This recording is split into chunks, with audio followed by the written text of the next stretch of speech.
Hozir taqiqlangan animelar top 3 taligi bilan tanishamiz.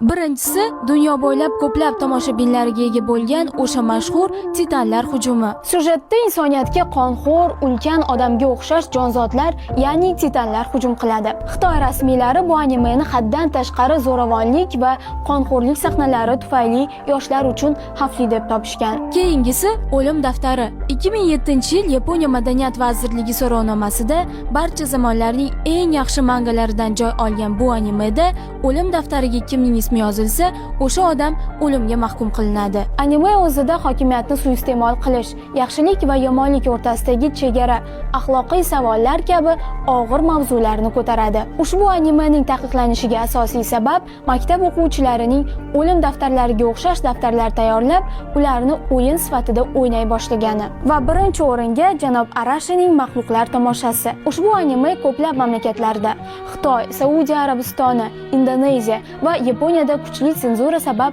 taqiqlangan. Animeda juda ko'p qonli, shafqatsiz, zo'ravon sahnalar mavjudligidan deyarli hech bir kompaniya bu loyihani moliyalashtirishni xohlamagan va rejissyor Hiroshi filmni o'z shaxsiy mablag'lari hisobiga tayyorlagan. Har bir anime turli sabablarga ko'ra taqiqlangan. Zo'ravonlik, g'oya yoki jamiyatga ta'sir etish xavfi. Aslida esa anime bu faqatgina multfilm emas. U kuchli fikr, his va g'oyalarni uzatadigan san'at turi. Siz qaysi animeni taqiqlagan bo'lardingiz? Kommentariyada yozib qoldiring.